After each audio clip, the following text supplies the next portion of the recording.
तो कायदाच वेगळा आहे, विलचा त्याच्या संदर्भ नाही. इकडे गार्डियनशिप हा एक वेगळा प्रकार आहे. म्हणजे जो एखादा त्रयस्थ असू शकतो, एखादा नातेवाईक असू शकतो, जो गार्डियन त्याला डिक्लेअर करून घ्यावं, लीगल गार्डियन म्हणून कोर्टामध्ये तो अर्ज करू शकतो on behalf of minor child.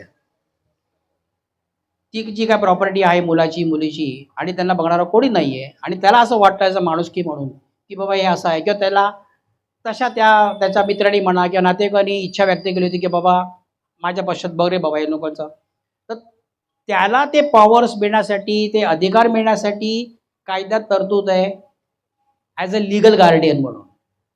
Legal guardian म्हणून तो कोर्टात अर्ज करू शकतो आणि ते सर्टिफिकेट त्याला मिळतं ॲज अ गार्डियन.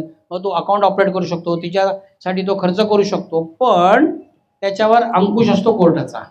त्याला पिरियडिकली एव्हरी 6 मंथ्स त्याला अकाउंट सबमिट करायला लागतात, काय खर्च केला, कुठे खर्च केला, ही सगळी ती व्यवस्था असते. त्याच्यामध्ये ट्रान्सपरन्सी असण्यासाठी, फसवणूक न होण्यासाठी हे सगळे कायद्यामधले काही काही असे मुद्दे आहेत. पण सोल्युशन आहे.